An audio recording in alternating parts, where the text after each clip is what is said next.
টেকনাফ থেকে তেতুলিয়া, রূপসা থেকে পাতুরিয়া, সারা বাংলাদেশে 10 নম্বর বিপদ সংকেত। যে আজকে আপনারা দেখেছেন যে উনি একটা খারাপ ভাষা বলেছে যে তারেক রহমানকে বিদেশ থেকে ফিরে আনার নাকি 1 নম্বর কাজ এবং প্রধান কাজ ওনার। মানবাধিকার লঙ্ঘন করতেছেন, ভোট অধিকার, গণতন্ত্র হরণ করেছেন, আর আপনি 1 নম্বরে বলতেছেন তারেক সাহেবকে আনবে।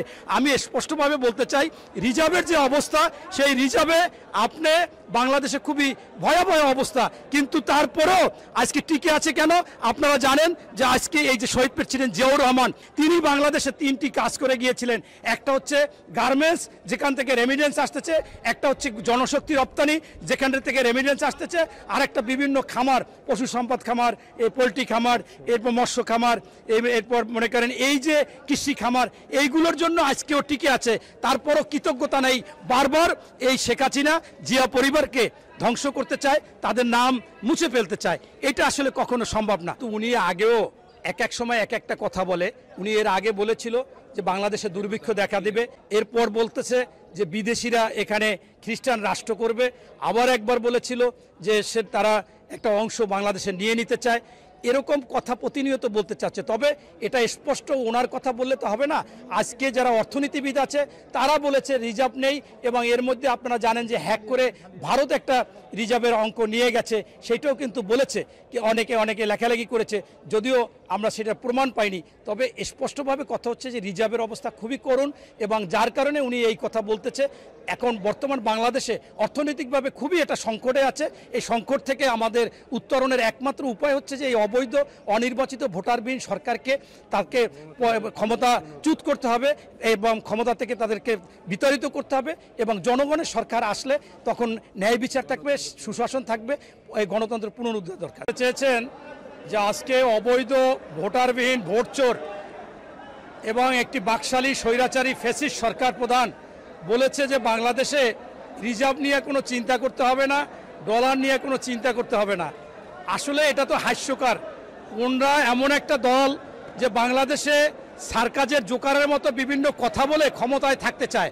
আপনারা জানেন যে আজকে এই ডলারের জন্য মানুষ এমন অবস্থা যে বাজারের এত ঊর্ধ্বগতি, বাজারে মানুষ ক্রয় করতে পারতেছে না। না খেয়ে থাকলে কিভাবে ঘুমাবে, কিভাবে দুশ্চিন্তা মুক্ত থাকবে, চিন্তা থাকবে। সেই রেমাল, সে ঘূর্ণিঝড় মানুষের ঘুম হারাম ছিল, এবং পরবর্তীতে দেখেছেন যে বাংলাদেশে অজস্র পরিমাণে ক্ষতি হয়েছে। কোথাও বলেছে যে এত ঘূর্ণিঝড় এই সমসাময়িকভাবে কয়েক বছরে মানুষ দেখেনি। অথচ সেই দিন উনি সেই কথা না বলে উনি বলল যে বাংলাদেশে তারেক রহমানকে আনার নাকি সেইটাই ওনার মেইন কাজ। অথচ মানুষ সে বন্যায় প্লাবিত হলো, ঘূর্ণিঝড়ে মানুষ অনেকে হতাহত হলো, তাদের সম্পদ নষ্ট হলো, আপনার পশু সম্পদ ক্ষতি হলো, খামার ক্ষতি হলো, মৎস্য সম্পদ এরকম ঘের বাড়ি সব তলিয়ে গেল। তারপরেও সেইটা বলল। এছাড়া আপনারা জানেন যে এই সরকারের সময়ই আপনার বাংলাদেশ ব্যাংক, তারা ব্যাংকে জোন করে দিয়েছে, রেড জোন, ইয়েলো জোন, তার মানে লাল বাতি জ্বলিয়ে দিয়েছে। সেই ব্যাংকগুলোতে লাল বাতি জ্বলছে। এই লাল বাতি নিয়ে শেখ হাসিনার কোনো চিন্তা নাই। আপনারা এছাড়াও জানেন যে ওনার সময়ের একজন আইজি যে বেনজির সাহেব, তার অগণিত দুর্নীতির টাকা, সেখানে কোনো পেপারে এসেছে শুধুমাত্র 121টি দলিল জব্দ করতে বলেছে। এছাড়া তো মনে করেন অ্যাকাউন্ট, কত পরিমাণ টাকা তার সরকারের সময় এই আইজি কেন এত দুর্নীতি করেছে? কারণ তাকে এই অবৈধভাবে প্রধানমন্ত্রী বানিয়ে রেখেছে, ওনাকেও দুর্নীতি করার সুযোগ দিয়েছে। সেইটা ওনার 1 নম্বর কাজ না। এরপর আপনারা দেখেছেন যে কি পরিমাণ অর্থ পাচার হয়েছে বিদেশে, সেই অর্থ পাচার নিয়ে ওনার কোনো কাজ না। এবং এরপরে বাংলাদেশে যে দুর্নীতি চলতেছে, এরপর আপনার যে সেনাপ্রধান, তার নামে নিষেধাজ্ঞা আসলো, এইগুলো নিয়ে ওনাদের কোনো চিন্তা নাই। বাংলাদেশে দীর্ঘ একেবারে প্রায় আজকে 20 বছর ভোট অধিকার নেই।